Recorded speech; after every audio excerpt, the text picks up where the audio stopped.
Hey everybody, welcome into M&M&M Across the Board. We are back for another episode, and this is some groundbreaking stuff today. Sean, Eric are with me. Guys, our first guest. We've made it big. Wow. History in the making. History in the making. We're going to do the NFL, and we're going to preview the World Series.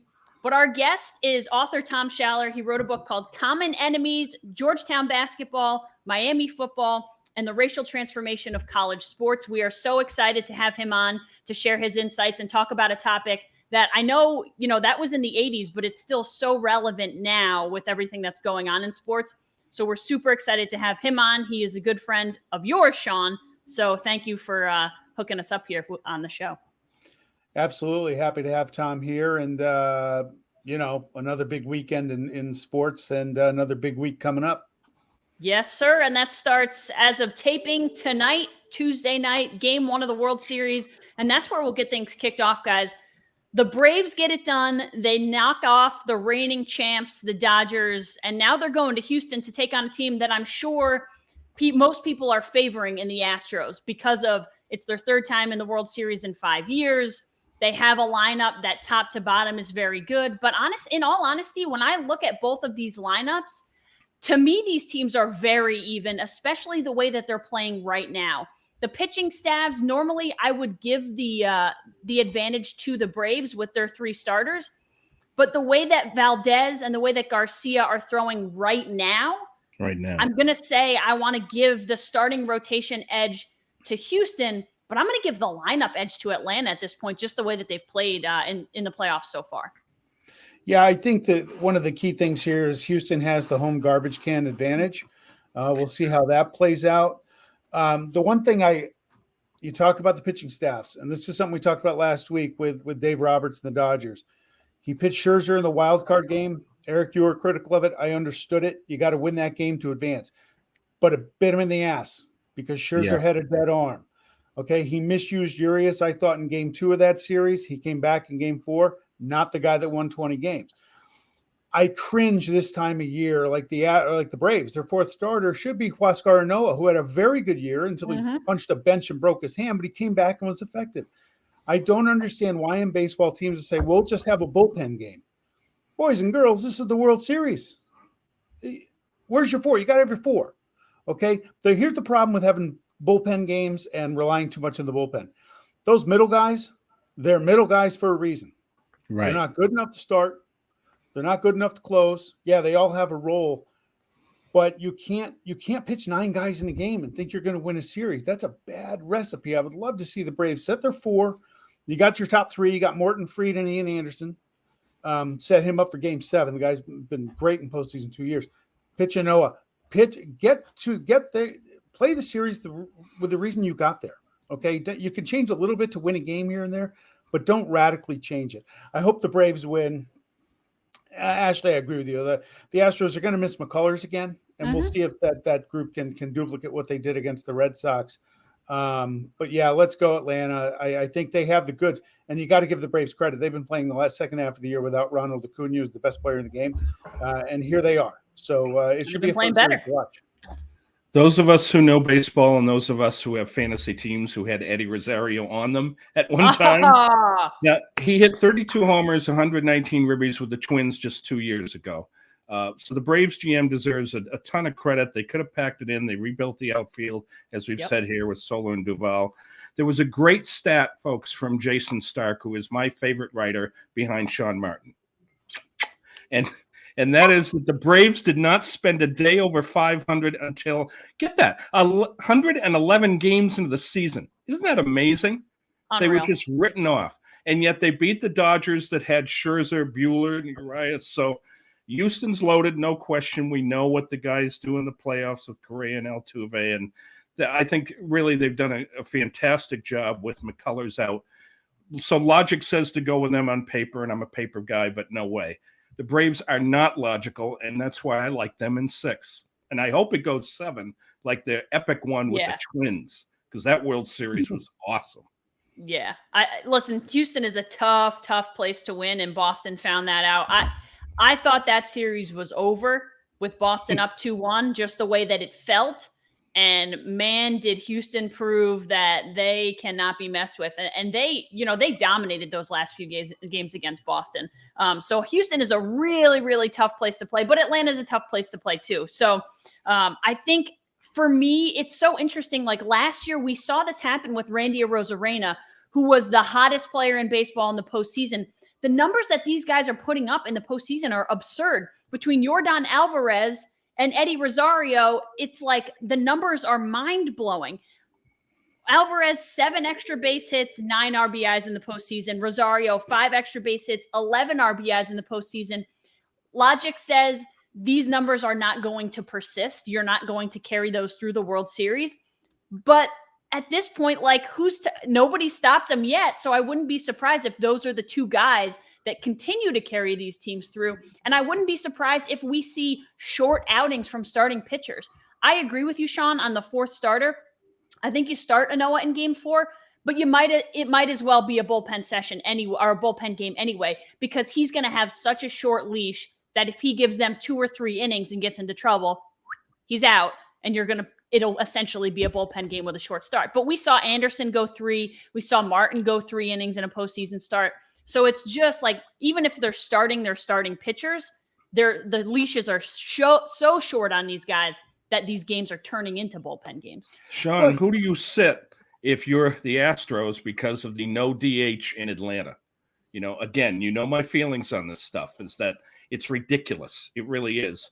But they have to have a different lineup than they used to doing for 100 whatever regular season AL games they play. Who's going to sit in that Astros lineup in Atlanta? No DH.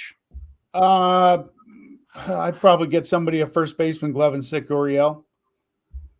Off the top of my head, that's what I would do. I think can't touch the thing I have with the starters is sometimes you have look, every game is precious. You got to try and win every game. But when you have a Bulldog, you have a Max Fried, you have an Anderson who's got a great postseason resume. Even Charlie Morton's a big game pitcher. I mean, he's a big game pitcher. Sometimes if they get off to a rocky start, you have to let your guys work it out. And now you don't want the game to get away from you. But when you change too much, I think it can come back and get you later. And that I thought was the thing that killed the Dodgers. Dave Roberts became so reliant on bringing out 7 different guys. They were gassed by the end of the series. He pulled Buehler in his first start when he got off to a rough start. I think you got to let him try and work that out because he's your Bulldog. He's one of them. They had 3 or 4. But you've got to let those guys try. And Noah had a very good year statistically. If he gets off to a rough start, I'm not talking about giving up 5 runs in the first inning. Right. I'm talking about 2 or 3. Yep. Give him a couple innings, get you to the 4th, 5th inning if possible. And that's just unfortunately the way baseball is now. But I think you got to have faith in the guys that got you there to at least work through a rough inning. Roberts managed game 1 like a game 7. You just can't do it. That's the biggest There's 3 more games, Ashley, coming up after game 1 and 2 more after game 2. You just can't throw out so many of those. But I know the feelings of everybody in the Astros. I get it. I agree. But there's only going to be 4 players left from that fiasco because we know Correa will probably go to the Yankees for $30 billion a year or whatever this offseason. So I don't want him. Stay away.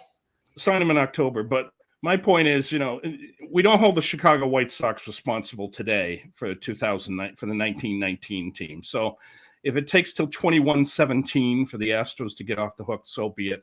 I want to look at the positive, and that's Dusty Baker. Okay. It's hard not to root against him because he's a good old baseball guy. He said on TV, I'm a cool 72. Damn right he is. He's respected throughout baseball. Perfect hire, went into that mess, calmed everything down, never won a title, should have with the Giants. So to me, whatever he wears for a cap, it's hard not to root for him. And if Houston wins, I want to see his face at the end of the game. He deserves it. The thing about the Astros is this, and this will set the table for a little later in the show. You have guys like Correa, especially. He's the lightning rod. Right. He knows he's hated, and he plays Altuve into too. it. But they play into it. They don't run away from it. They egg on the. I kind of respect that as much as I hate them. But you have to respect that. They know their role. They know people don't like them. Everyone's against them. But when you can turn that into a rallying point for your team, you become more dangerous as a group. And that's what they've done in the last year and a half, as much as it sickens me. Yeah, and until those guys are gone, I'm not saying it's going to take till 2050, but until Correa and Altuve no longer play for the Astros or Bregman, it's hard to not root against them for me. I love Dusty Baker. I think it's a great story. 24 seasons. He's got 1,987 wins, the most wins of a manager without a World Series. But on the other side, how do you root against a guy like Brian Snitker? Like, these guys are two of the oldest managers in the game. And Snitker may have had it harder than Baker. Like, Snitker has been in the Braves organization for 40 years, and he was up, down, fired, not, like rehired. The guy went through more hardships than most people would put up with in 5 years he's been through in a lifetime. It's so crazy to think about what he's been through. And he's hard to root against too. Like, these are just two good old boys who you feel like, oh, I would be happy for either one of them getting a World Series title. But I just couldn't be happy for the Astros getting another World Series title. And to put Boston to bed now, that there's two good things about this. One is that those of us that like that team can go to bed before the next morning at 1. So that's nice. The eyes won't be as pooped the next day.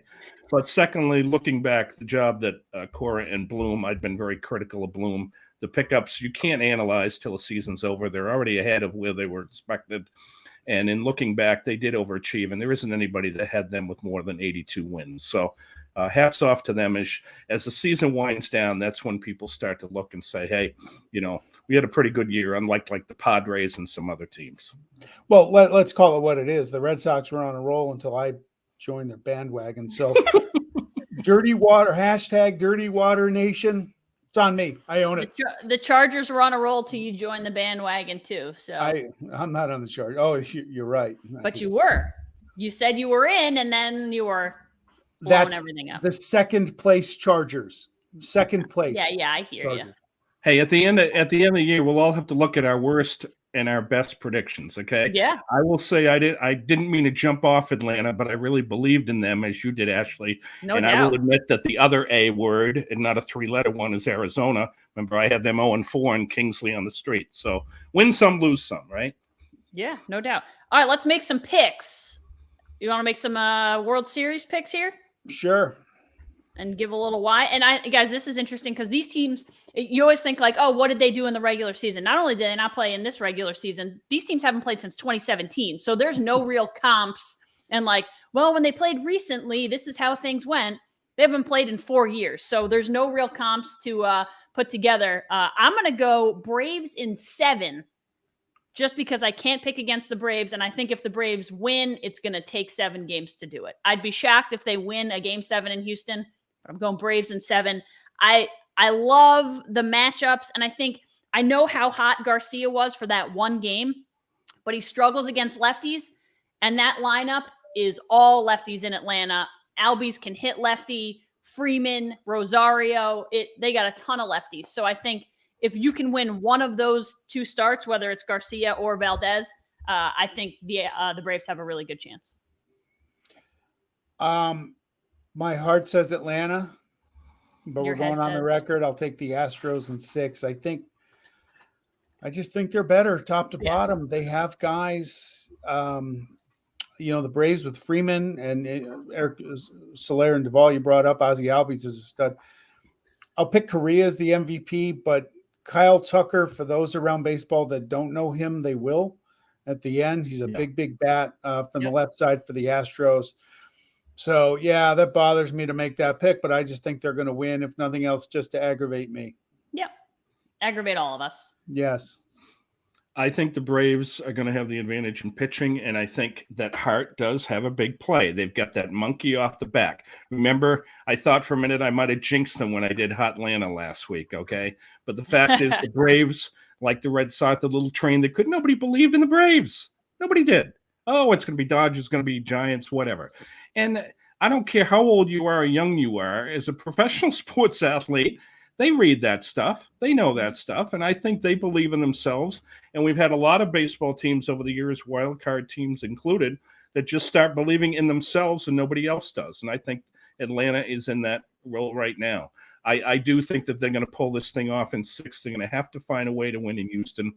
And I think the most valuable person in the World Series if he was in the ALS, is Brett Strom, because he made an adjustment on a starting pitcher. The kid, they fixed the heel and, got him in position in the rubber, and look at the dominating effect he had. So if anybody could be the wild card in this, it is Brett Strom, and Dusty letting him decide when the kids come out to use that pitching staff without McCullers. But I'm going to go with my heart with the team that's got a lot of it right now, and that's Atlanta in 6. Awesome. Okay. All right. Well, folks, let's get to the good stuff. What's that, Ash? Let's get to the good stuff. Let's get to the good stuff. Hey, Mohawk Honda. Heard about them on the show. The current supply and demand challenges within the auto industry makes this a perfect time for you to get top dollar for your vehicle. Right now, at Mohawk Honda, you can take advantage of the Kelley Blue Book Instant Cash Offer. They will put cash in your hand for your vehicle the same day you come in, even if you don't buy from them. Not a bad idea. That's a pretty sweet deal, especially for all those recent college grads or students in need of a new ride or some extra cash. Mohawk Honda has consistently kept their lot fully stocked with hundreds of pre-owned vehicles. Their large inventory makes shopping fun as you browse through the many makes and models to choose from. You can also check out their full selection online. So stop in and say hi to Greg Johnson, the assistant general manager, Jake Hot Sauce Doyle, our boy, Luis, the VIP man Morales, are one of the many helpful sales consultants here at Mohawk Honda. There's a vast selection of Honda pre-certified or certified pre-owned vehicles, so now is the time to take advantage of the Kelley Blue Book Instant Cash Offer. Mohawk Honda in Glenville, where they always go out of their way to please you. Please you. Very good. And now on that note, we would like to welcome our first guest. Yeah. To M&M&M Across the Board, Dr. Thomas Schaller, PhD, North Carolina, 1997. Go Tar Heels. Dr. Schaller is a professor of political science at the University of Maryland, Baltimore County. He is the author of Common Enemies, Georgetown Basketball, Miami Football, and the Racial Revolution of College Sports. The Stronghold, How Republicans Captured Congress but Surrendered the White House. Whistling Past Dixie, How Democrats Can Win Without the South, and co-author of Devolution and Black State Legislators, Challenges and Choices in the 21st Century. Dr. Schaller is a former political columnist for the Baltimore Sun. He has published commentaries in the New York Times, the Washington Post, Los Angeles Times, the American Prospect, Politico, and the New Republic. And he's also appeared on ABC News, MSNBC, the Colbert Report, National Public Radio, and C-SPAN. Since 2004, Schaller has given lectures on American elections in 21 countries on behalf of the U.S. State Department. In Common Enemies, Schaller examines the key transitional decade of the 1980s. Now, 2 major college programs, Georgetown University basketball and the University of Miami football, led the racial revolution in Division I sports. Dr. Schaller lives in the D.C. area currently and grew up in the upstate New York town of Del Mar, where, among other things, he played on the Price Greenleaf 1978 Little League team with me. Welcome. And yet he's here with us. It's shocking. And all congrats, on the because resume, now, and he's come to join us. Tom, you only need 989 more appearances here to tie Steve Martin's SNL record. Good start. Well, thanks for inviting me, and thanks for that kind introduction, Sean. You know, Sure. It's funny. In the book, I talk about how the 80s was such a pivotal decade, not just for college sports, but for all sports, because the launching of ESPN in 1979. And I remember the first time I ever saw ESPN, and it was at your house, Sean. I'll never forget watching it. And I remember you saying this is going to change everything. And I wasn't convinced. I remember watching, they didn't have enough programming back then for those who might be too young to have remembered. And they would show like speedboat races overnight and Australian rules, football games, right? Just to fill the time. Was huge during the day. It was crazy. I went to a State Department trip to Australia, and I got invited to the equivalent of their semifinals, like the NFC Championship or the AFC Championship. I just happened to be there at the time. They were playing the Australian Rules Football Championship, and was Adelaide against some other team, I forget, from Sydney or whatever. And I actually knew the rules a little bit, and they were all amazed how this American knew Australian rules football with their little thing where they would do that when they would kick it through the uprights. And I said, I grew up in my teen years watching Australian rules football because it was better than anything else on TV because it was on ESPN. So, Tom, just curious, what was the impetus for this book? That was a major decade for me growing my sports. I hated Georgetown. They were a threat to my Tar Heels in '92 when Ewing was a freshman, and the Hurricane football team ruined 10, 12 years. Beating my boys back here in red, it was traumatic for them, and that was my origin in disliking those teams. But it became a bigger thing. And tell me about where you came about the idea for the book and how it came along for you. Well, it's funny you mentioned that. I think the preface, which is very short, but I try to be really honest about it. I wrote it at the end. I didn't start from the position of where you were, which is like I hated Miami and I hated Georgetown, though I did growing up. I wrote the preface at the end and realized it's sort of why I did, and sort of the sort of insulated world of upstate New York and cozy little Tony suburb of Del Mar outside of Albany.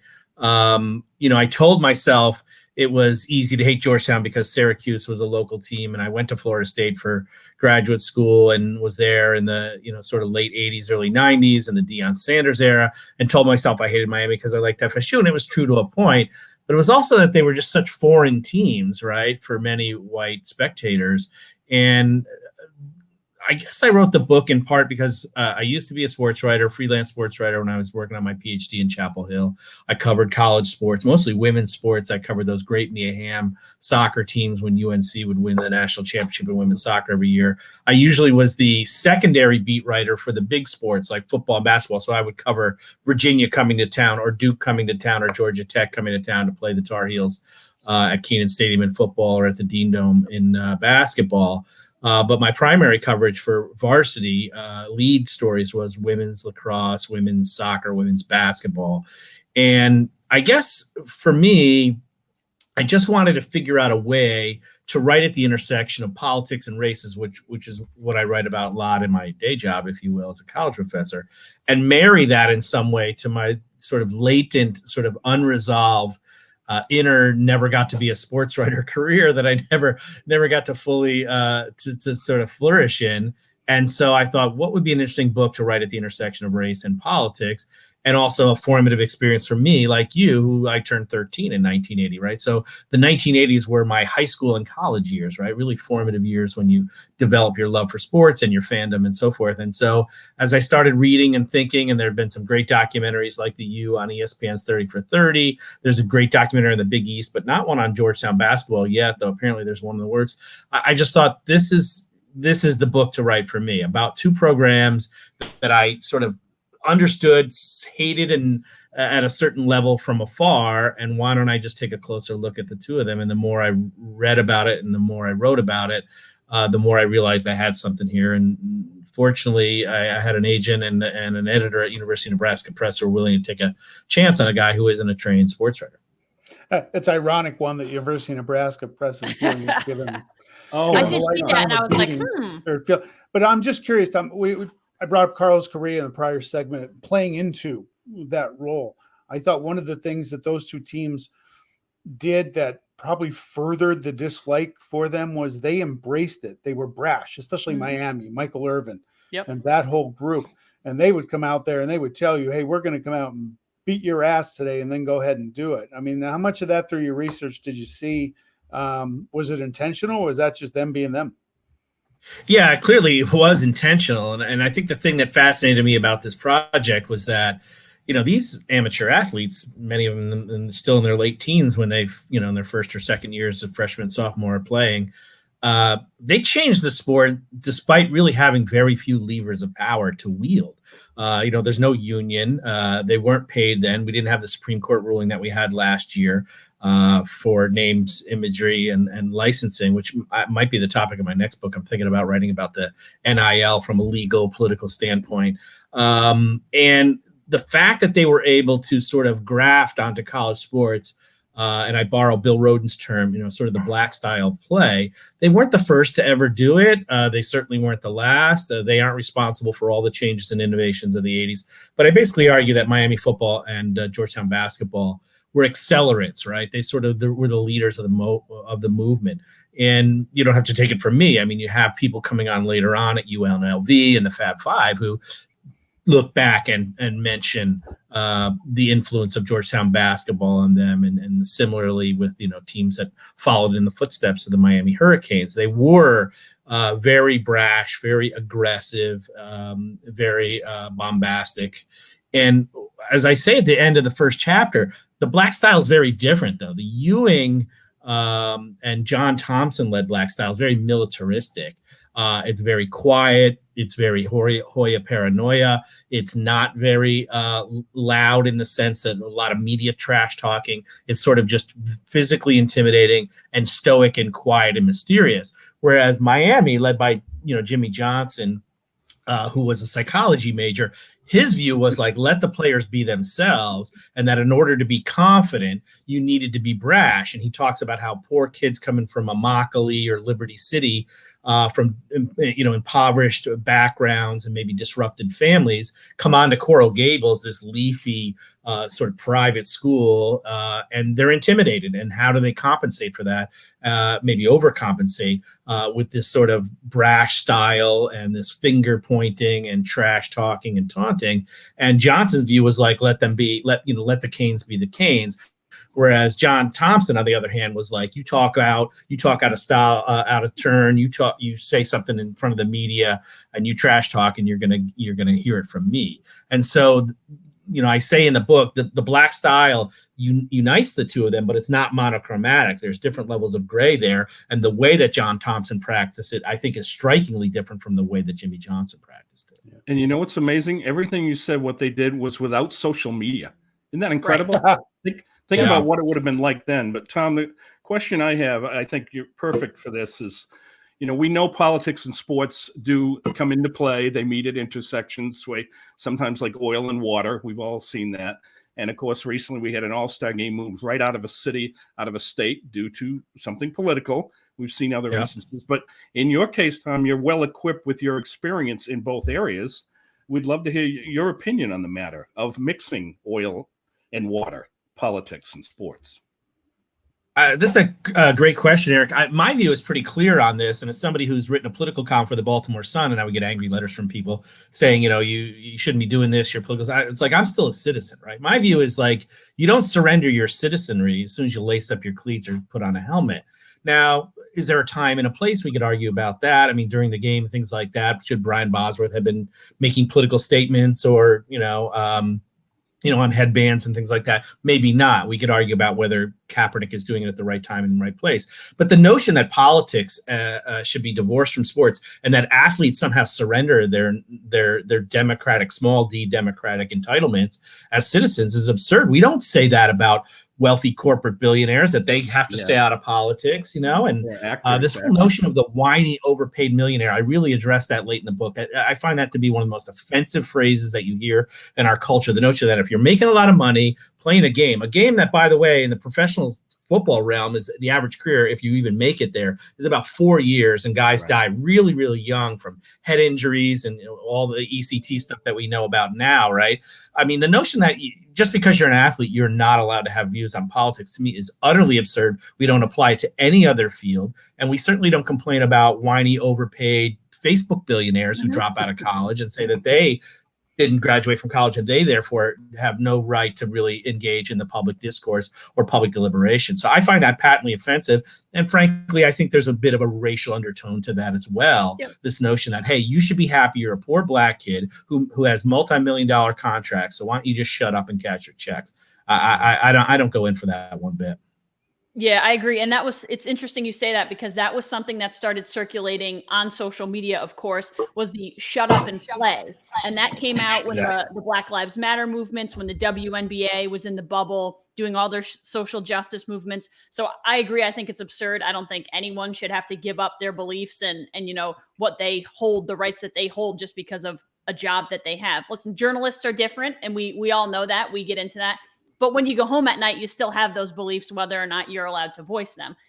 Tom, one of the other things that I thought was really interesting was how you said how these two teams changed college men's sports and how they're marketed and sold, which makes incredible sense. But what did you see in that department? Because I just think it's so interesting how they changed the way that people viewed them, but also like merchandise sales and stuff like that. Yeah, I think the chapter I might be most proud of is the 6th chapter, which is called Commodification of Color.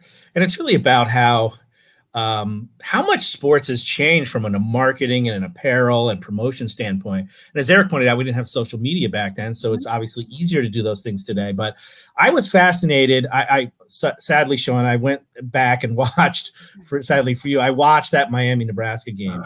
And there's lots to notice about it. There's lots to notice about the broadcast and the graphics and the things like that. But I think that really struck me when I was watching these old games is that just look at the audience. Like today, you have a whiteout in Happy Valley at Penn State. Everybody is wearing the team's uniform, right? Even the visiting team's got its little pocket behind their bench and their separate color that you see stand out, right? It wasn't like that. Like it wasn't like tribal where everybody had a jersey on of the same color. I mean, there could be some variations or whatever if they had 2 colors in their team. Yeah. And the flags and just the coordination of it. I mean, it's become so tribal and the marketing of it. I mean, I'm a major Washington Caps fan. I have 3 different Caps jerseys. I have a red home jersey and I have a white away jersey and I have an alternate blue jersey, right? So it's like, it's absurd. I mean, the level to which, and pretty brilliant, right? You know, the Under Armours and the Adidas and the Nikes have marketed that tribalism.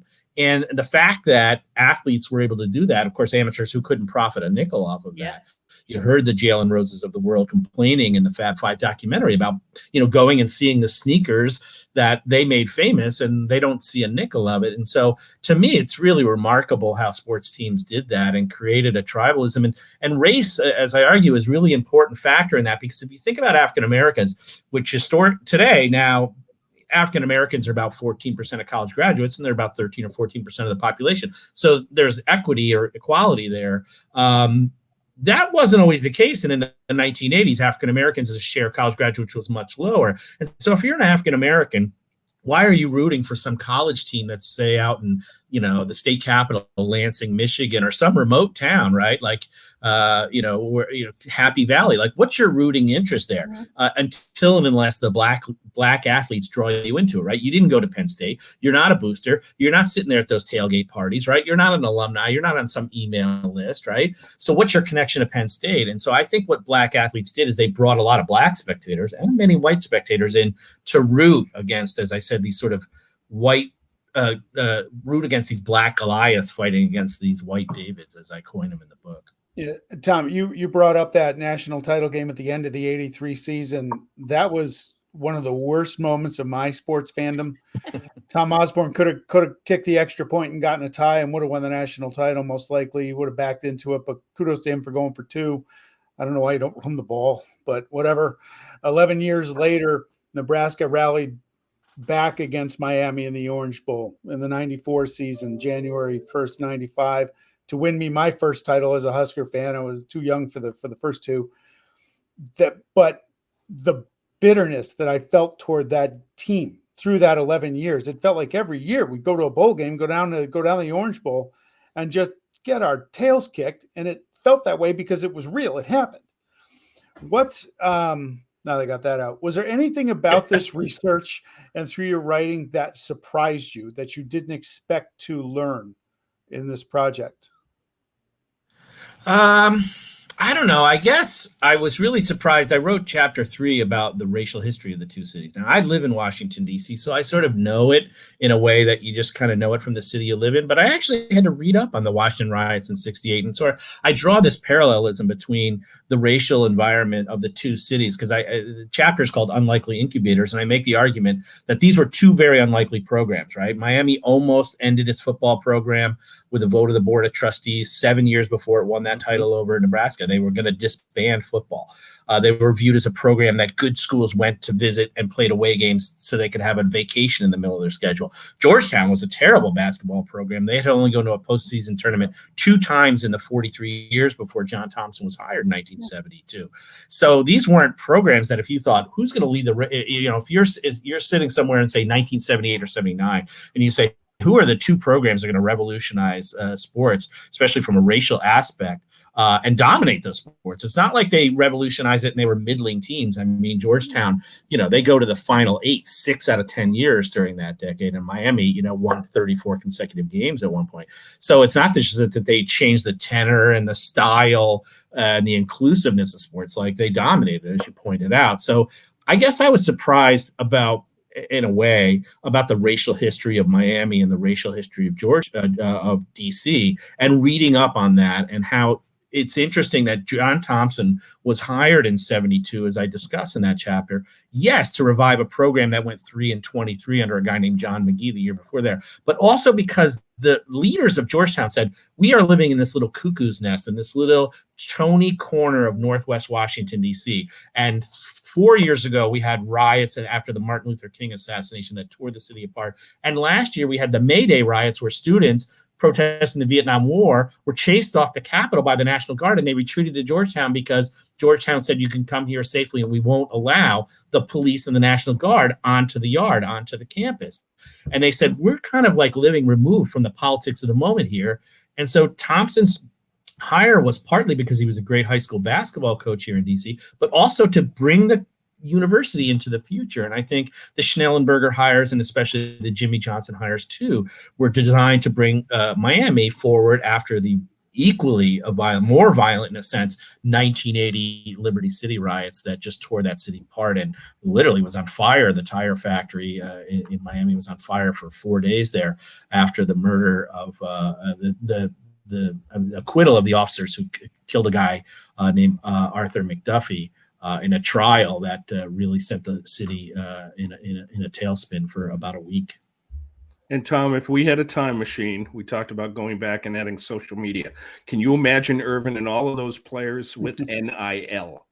They would all own Earth now. They would be joining Musk and taking people to space. Can you imagine what NIL would have been like then? And what's your thoughts of it now? Yeah, I mean, again, and not just the black players. One of the players I talk about a lot is Brian Bosworth. He's not the only one, but I talk about him in this sort of long line of appropriating black culture with a white face, whether it's Elvis, whether it's Madonna, whether it's Justin Timberlake. I remember as a freshman in college, the first time I heard a Madonna song thinking, wow, she must be a really talented black singer. And then I saw her on TV. I was like, oh, that's a white woman, right? Like, I mean, Bosworth, I mean, lots of athletes, White Chocolate, right, would have appropriated their image and their style by having control over their name and image and likeness in a way that athletes do now. And I think that's long overdue. Taylor Branch, who lives here in Baltimore, who has won a Pulitzer Prize for his 3-part biography of Martin Luther King. I've had him come visit my classes. He's a really great guy. And he wrote that fascinating piece now, it's about 10 years ago, in the Atlantic. And, he sort of talks about how athletes, he says, I don't think the slave mentality is appropriate, but he says it's the metaphor he likes is a cartel. And essentially the NCAA and pro sports to that degree are a cartel. It's 32 little owners in the NFL that get to decide all these things, like whether Colin Kaepernick will ever play again. And a cartel is anti-capitalist, right? It's something that we break up. We broke up AT&T into smaller regional bells, right? We don't want monopolies or oligopolies or cartels to control the global oil supply or satellite radio, right? There used to be Sirius and XM, and now they're both owned by the same. And guess what? Now you have commercials on free satellite radio. That's what happens when you have a monopoly. And I think breaking up the monopolist or oligopolist nature of NCAA sports and giving players what they're due is a long overdue change, and hopefully the future will make it worthwhile for players who are clearly exploited, many of whom never go on to pro careers and end up heavily injured and broke out of college. All right. Tom, when's the book being released? It's officially published this week, November 1st, which is Monday or Tuesday next week. But it's available on Amazon. So obviously people can get a copy. And I know friends and family who ordered it early in October and already have it. So it's in the warehouses, even though the official publish date is next week. Well, awesome. Once again, Common Enemies, Georgetown basketball, Miami football, and the racial transformation of college sports. By Dr. Tom, I told you this. I think I told you this off camera, but I'm going to tell you this on camera. And this is not blowing smoke. I am unendingly interested in this. Number one, because I'm a Syracuse fan, so I understand the hatred of Georgetown basketball. but also because I just am fascinated by not so much political issues, but social issues, which become political in sports. I'm not going to lie. I probably won't read any of your other books about politics because I'm not smart enough, nor do I care enough, but I will read this book cover to cover, and I can't wait to get back to you on what I think of it. I appreciate that, Ashley. Tom, before we let you go, on a personal note, somewhere there's a former Spanish teacher of ours cringing at the thought of us being in the same room together. God rest her soul. Yeah. She earned her paycheck. We had some good times. John is the person who turned me into a sports fan, to be honest with you. I mean, his love for sports, his encyclopedic knowledge of sports, was something. I mean, I liked sports as a kid, playing baseball and football and stuff, but I'm talking about being a sports fan and somebody who followed sports and got into the statistics of sports and so forth. Really, I owe that to Sean more than anybody else. That's true. For years, I tried to tell him every spring. I want to say, Tom, the next book I hope you write will be How to Fix the Orioles. What a disaster down there. I hope they come back, but thank you for your time. It's very good. Every spring I would tell Tom, watch the Stanley Cup playoffs, best postseason in sports. You didn't listen. Now he's a Capitals season ticket holder. So better late than never to the party. It is the best playoffs. All right. Thanks so much for having me. I really appreciate the support, you guys. Thanks, Tom. Sure. Okay, cheers. That was awesome. It was. I loved it. Speaking of awesome, fall is officially here, and that means changes may be coming to your home. Does your furnace need to be replaced, or are you looking for an upgrade to your heating system? My heat's on, by the way. I don't know if anything else. Ours is too. We finally did it. Johnstone Supply in Troy can make sure your home is heated properly for this colder weather on the way. A family-owned and operated business, Johnstone Supply in Troy has been helping upstate New York residents for decades. Visit their store on 6th Avenue in Troy for more information on how they can help you this fall. Whether it's finding the proper change for your filters or making sure your home is heated properly for the new weather, Johnstown Supply and Troy staff can help you answer any questions you may have. From George to Tom and many more, the staff is looking forward to seeing you. Follow them on Facebook or call them today at 518-272-5922, Johnstone Supply in Troy. Eric McDowell. Well, this is funny. We're going to the NFL now, but Tom asked if we had another segment, and I said, yes, NFL. And he said, okay, cool. Browns fan. Sad. Long suffering. Yeah, that's embroidered on Brown's hat. It says, on Brown's hats, it says long suffering in the back. Oh, yeah, it should. All right. Now I've got 3 downs for you. Stay with me, and then I will punt to Ashley on the 4th down. All right, let's do it. I'm always 3 and out. So there's a new TV show. I think it's called L.A. Brea or La Brea, in which a sinkhole happens right in downtown Los Angeles. Well, guess what? There's also a show on Sundays where a sinkhole happens in East Rutherford, New Jersey. And it's called JETS, Jets, the bottomless pit, now featuring the loss of Zach Wilson, maybe for 4 weeks. Flacco's back. It's a black hole to nowhere. Patriots win 12 straight over the Jets. Hoo-hoo. Most points allowed by the Jets since 1978. And Mac had his first 300 passing game, so good for him. Can the Pats sustain it? Well, we'll see. But how about Zach as in Taylor, the coach of the Bengals? They found a way to contain Jackson, 15 of 31. He was sacked 5 times. Remarkable. Bengals had a huge statement win on the road in the division against a Baltimore team that really had been playing playoff-style football. And then we have the Chiefs. Let's tip our hat to the Titans. Did they lose to the Jets? Who found a way to contain and harass Mahomes. 5 sacks, interception, fumble. KC now 2 turnovers at least in 5 of 6. And good luck coming ahead on the schedule. You've got Rodgers, you've got Carr, you've got Prescott. So at this rate, there won't be a team singing in the playoffs like Fats Domino. I'm going to Kansas City. Kansas City, here I come. They're not going to be hosting any playoff game. So, Ashley, I'm going to punt to you, and if you want to dance, I'll keep singing. Yeah, I'll dance for you here. Guys, listen, if there is anyone on this planet other than like a diehard Bengals fan who said that they knew and had confidence in the fact that the Bengals were going to be 5-2, they're lying to you. I think the Bengals are the biggest surprise in the NFL currently, but I feel like every week I'm surprised by someone new. Last week, it was the Ravens dominating the Chargers. This week, it's the Bengals dominating that same Ravens team. And Eric, I think, Eric, was it you that said Jamar Chase, or was it you that said Jamar Chase, Sean? Not me.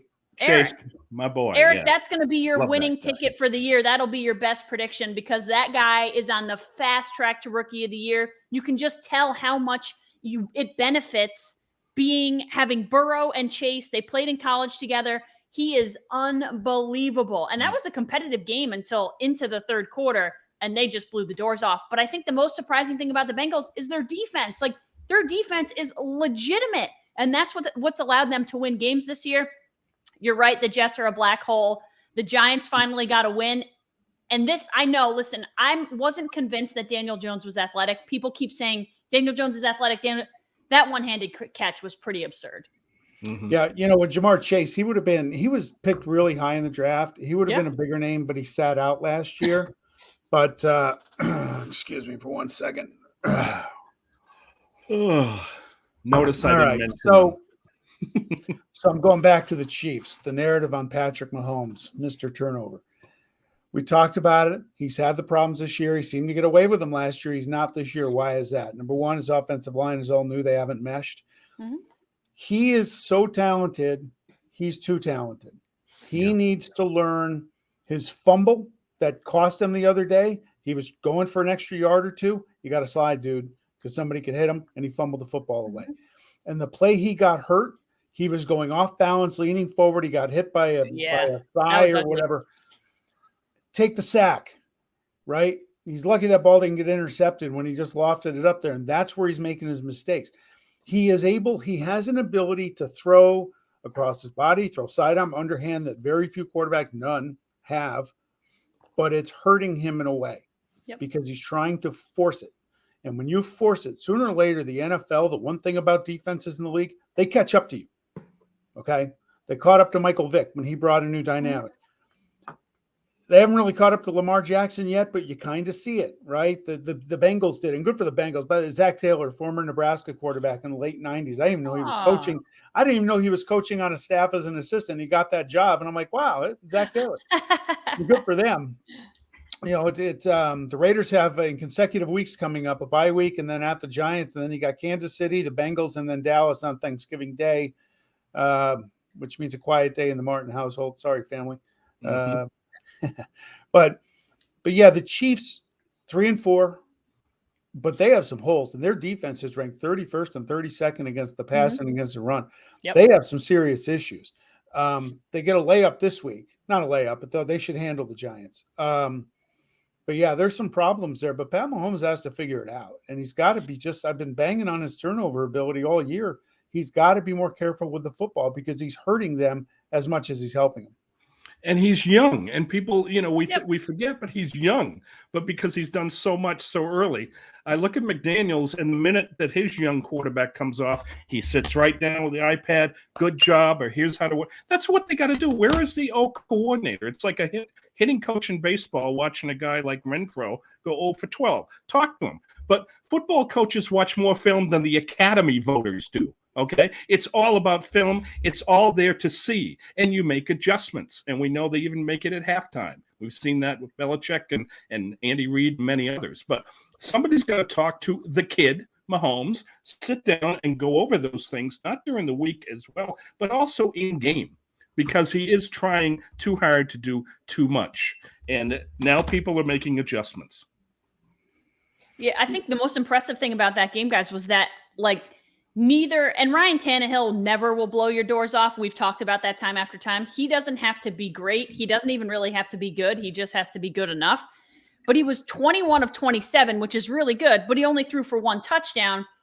And Henry, by his standards, was just kind of average, 29 carries, 86 yards, and he threw for a touchdown. If you had told me those numbers, I probably would have been like, yeah, maybe the Chiefs win or it's a close game, but at no point was that game close. So that's kind of what I was most stunned by, was like Tennessee's numbers weren't eye-popping by any stretch, but Kansas City just wasn't good. And listen, Kansas City's defense has been a huge problem for a while now, but now it's rearing its ugly head because the offense just can't score, and it's so counterproductive. Yeah, and the thing, you go back with the Chiefs, if you look at their last 6 or 7 games of the regular season last year, they weren't this juggernaut rolling over people. They were all one-score games. I honestly think they got exposed in the Super Bowl, the Tampa Bay defense, and that might have been the blueprint that people are finding. That's it. The NFL's a copycat league. And maybe teams are looking at that. And you know what? Sometimes just the law of averages balances out. I'm happy for this week. Thursday Night Football finally has a really good matchup. Yep. Green Bay, 1 loss, Arizona unbeaten. COVID is really hurting the Packers this week already. Devontae Adams is out. Yeah. But that should be a great game to watch because, Adams isn't there, but still you have Aaron Rodgers against Kyler Murray. You're not going to get too many better quarterback matchups than that this year. Yeah, and we keep talking about – I just think it's so interesting. Obviously, the Cardinals are 7-0. We're talking about the Titans. We're talking about the Bills. And somehow – the Bucs are 6-1, and it's just sort of like, oh yeah, the Bucs. But like, this is a really good Bucs team, and if you get Tom Brady throwing 4 touchdowns a game, look out. Like, I think the AFC has some of the more interesting teams, and it's probably top to bottom, or the best teams in the AFC are just more interesting to me, and I think maybe we'll go further. But like, the Bucs are going to be there at the end of the year, and I feel like people are forgetting about them, which is hard to believe. Like, they just won the Super Bowl. Yeah, they're not a storyline right now. I think the storyline is if we're getting these many injuries now, this is 17th game. Yep. And I'm stunned. The Players Association. I get the money, but you're also talking about health careers. And Tom mentioned an average NFL career like running back is 4 years. You're throwing a 17th game. I get the bye, but you're still playing another regular season game, which means the playoffs go longer. So I do think the AFC, the minute you come into the AFC last week, and my friend down that works the Ravens stat crew, he said before the game, Cincinnati is dangerous when they play us. I think they're a year away, he said, but the way we're playing, I don't see how they're going to stop. At the end of the game, he said it was the worst Ravens second half he'd ever seen in all these years working on the stat crew. And he said, Eric, on your show, do not predict the AFC champion. Just don't even bother. Wait till it happens in the playoffs. Yeah. But I'm worried about the injuries. I'm really worried about the injuries later in the year, another game. Yeah, we'll see. Yeah. All right. We are M&M&M Across the Board. You can find us Apple, YouTube, Spotify, Twitter at MMMATB1. I haven't done that yet, so there it is. We ready for whiteboards? We are ready for whiteboard. All right. I'm going to go first because I'll just get it out of the way. Mine's easy. Your guys' feels like a little bit more work. Does that work for you? Sure. All right. I love these stories to me. This story, I laughed so hard, and I told the whole newsroom about it when it happened. So Tom Brady throws his 600th career touchdown, which is ridiculous and absurd for all of the reasons that 600 touchdowns is ridiculous and absurd. But he throws it to Mike Evans, who then goes into the stands and gives the damn football away. You see Mike Evans on the sideline, and someone comes up to him to tell him, hey, man, that was Tom Brady's 600th career touchdown. And he goes, oh, I just gave the football away. And I laughed so hard, first of all, but then I did think this is exactly where my mind went. Like, oh my God, that fan is going to get so much stuff. They've got all the power and they could ask for whatever they want and they're probably going to get it. And you see it happen all the time in baseball because home runs naturally go into the stands. But this can't happen very often. And Mike Evans was clearly just had no idea what was going on and what the circumstances were. Guys, this fan got, and rightfully so, 2 signed Brady jerseys, a Brady helmet, a signed Mike Evans jersey, his game-worn cleats, a pair of season tickets for the rest of this season, and a pair of season tickets for next season, and $1,000 to the team store. I mean, holy, you know what? That is awesome. First of all, I wish I was that person who got that football because I don't even like the Bucs, but I would take all that stuff. Even $1,000 to the team store would have been good for me. But, man, that stuff is going to be worth something someday, and good for that person. They should give Mike Evans a kiss for giving them that football. It's worth something now. Okay, I have a friend of mine who follows this stuff. Talked to him this morning. Early estimates are 400,000, if not more.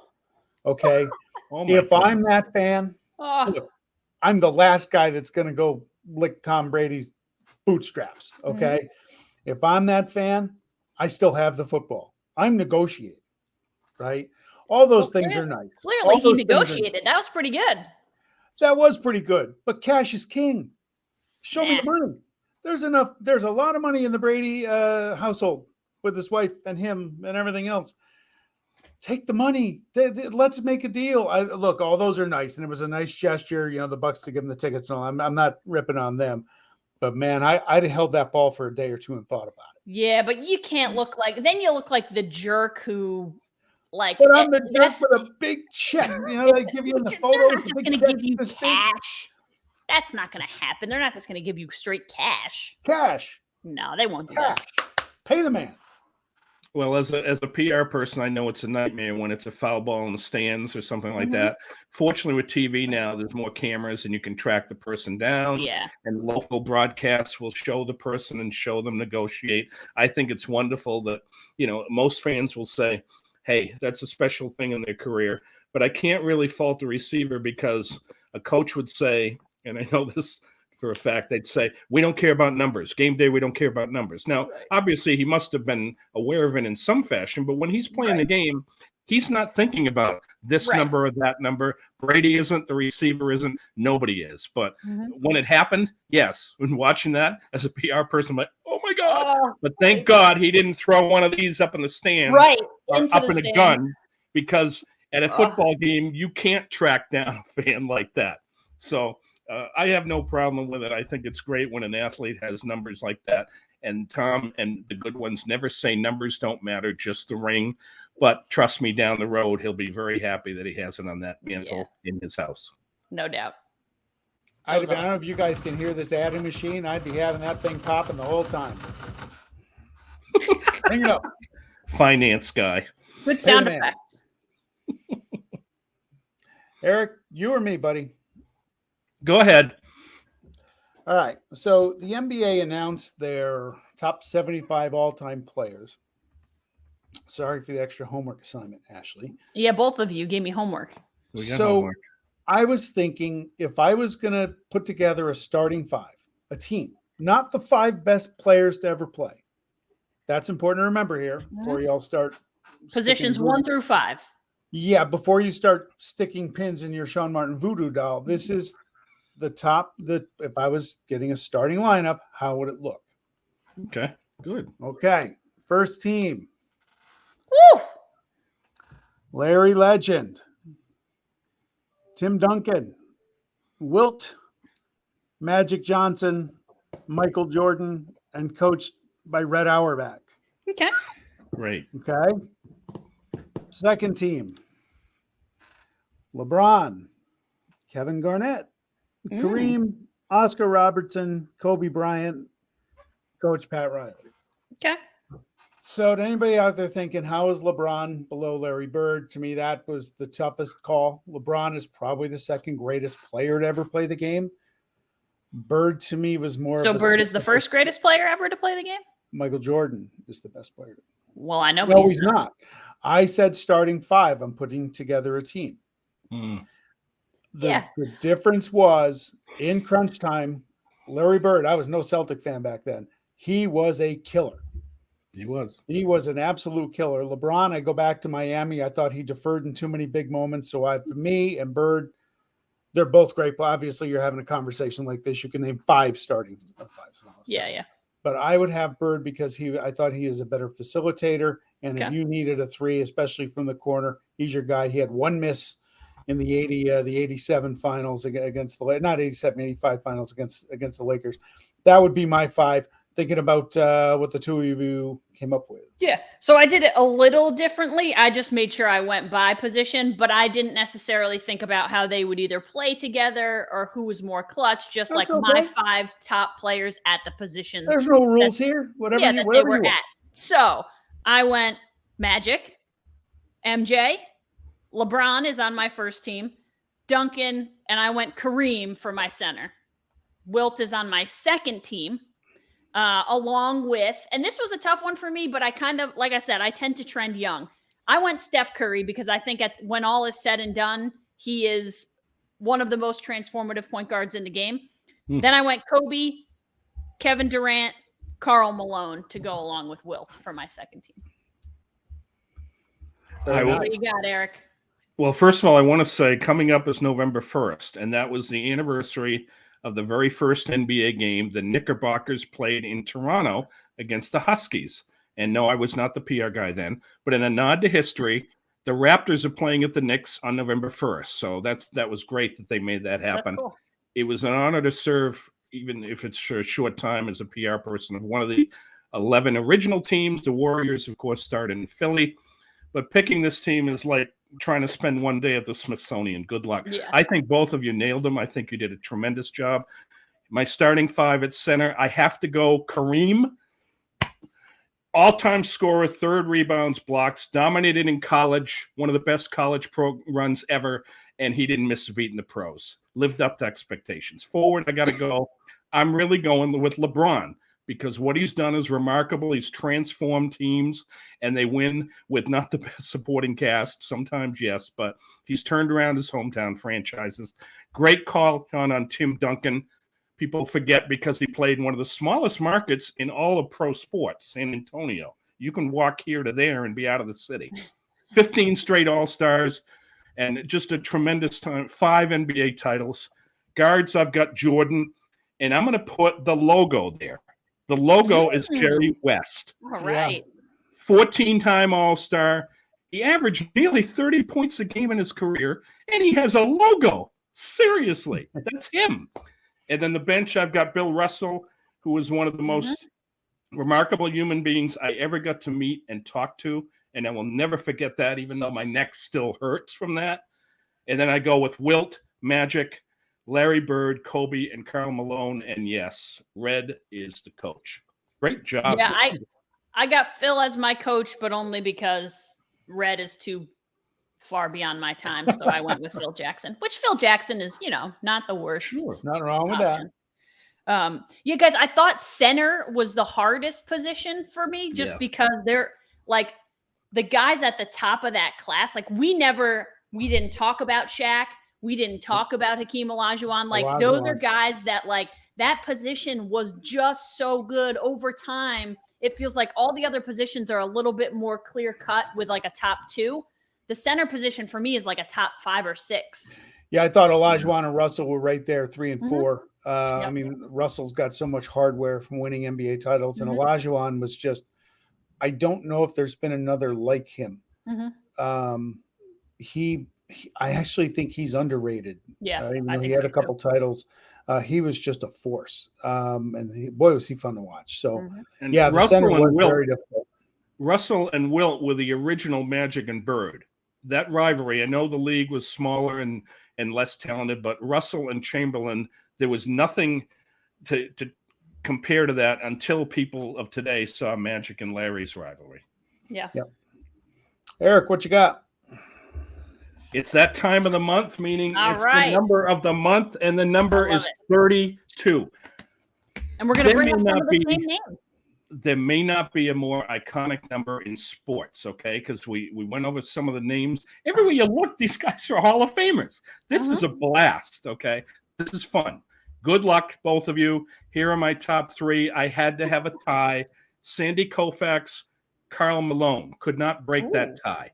Koufax, short, distinguished career, 3 size, MVP as a pitcher, 3 titles, 2 series MVPs. Everywhere you look, everybody I've talked to, Koufax was absolutely dominant in a short time. And then the mailman. We could use another mailman today. That's for sure. Nearly 37,000 points, 15,000 rebounds, 14-time All-Star, 2-time MVP. Got to tie Karl and Sandy. Number 2, Jim Brown. Yeah. Pro Football Hall of Famer, 9-time Pro Bowl, lousy actor, but 8-time rushing leader, 8-time first-team All-Pro, over 12,000 yards, 106 TDs, a title. He did all that in just 9 years. He was great in Dirty Dozen. And he was an awesome Cornell student athlete in lacrosse. And the great Dick Schapp once said to me, Eric, in my book that I'm writing, I'm going to tell people Jim Brown was better at lacrosse than football. So for those of you today that didn't know who Jim Brown was or didn't see him, imagine Derrick Henry with 50% more muscle. Yeah. Good luck. And number one is Magic Johnson. 5 NBA titles. He revolutionized the position, played multiple positions, and joined Larry basically in reinventing the NBA to new audiences. They carried that rivalry into the pros.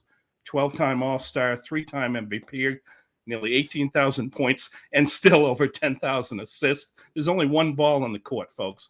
And the other thing with him, nobody calls him Irvin. Right. What do you think, Ashely? We have the same names. I went Jim Brown at 3, Magic at 2, and Sandy at 1. For me, the number 32 is when you put out that list of names, I was like, I'm not sure that you're going to find a better number of just some of these guys. They're at the top of their sport right across the board. Shaq was an honorable mention for me to Magic. If we're going basketball, I tried to hit every sport, but Shaq was an honorable mention for me. Obviously, he didn't wear 32 for his whole career, but so I think we're going to come up with a few of the same names here. What do you got, Sean? Yeah, same honorable mention for me because I'm a homer. Marcus Allen and Jack Tatum from my Raider days. Number 1 for me is Magic Johnson. He's probably my favorite NBA player to ever have watched. Enjoyed his career. He was just unbelievable. Even going back to Michigan State when they played Bird in the '79 national title game, that was transcendent. Jim Brown, number 2. Yeah, Koufax belongs in there. I never got to see him pitch. So just as a special thing, one of my favorite players to watch ever was Steve Carlton. He would throw a slider that just left-hander couldn't touch. So watching lefty pitch was a lot of fun in the 70s and 80s. So I'll put him on this list. You guys covered Koufax. Awesome. So I'll go with Lefty Carlton as my number 3. And I'm going to give you best active, but just a couple others, folks, that hadn't been mentioned. Halladay, Dave Winfield. How about Winfield, too? Dr. J, Kevin McHale, Bill Walton. I mean, it was very hard not to keep him with everything that he did. And you mentioned Alan Harris, Jaron James. Hockey, the only one would be Dale Hunter. And I know Sean and I would have no interest at all in putting him on there. But the best active, number 32, this took a lot of work. But I think we got one that really fits as the best active 32. And it's Jonathan Quick, the goalie of the Los Angeles Kings. Okay? Seems like he just came up, but he's won 2 Stanley Cups, very competitive now. Conn Smythe playoff MVP winner, 2-time Vezina for best goalie, and an Olympic silver medalist. So hats off to Jonathan Quick of the LA Kings for our best. He's your current winner. 32. So I think we'll have 32 pieces of candy we can send him. I was going to say, we'll send him something. Yeah, if just keeping it to sports, you got to put O.J. Simpson out there too. Yep. I'll end it with that. I hear you. Thank you. Good way to end it, folks. All right. Thank you for watching another episode of M&M&M Across the Board. We'll be back next week. Thank you to our guest, Dr. Tom Schaller, for all of his insights on his awesome book, which we hope you pick up. It's on Amazon starting next week. So grab it, Common Enemies, and hopefully we can all get a chance to read it and talk about it again soon. Yeah. All right. Have a great week, everybody. See you guys. Bye, everybody. Thank you.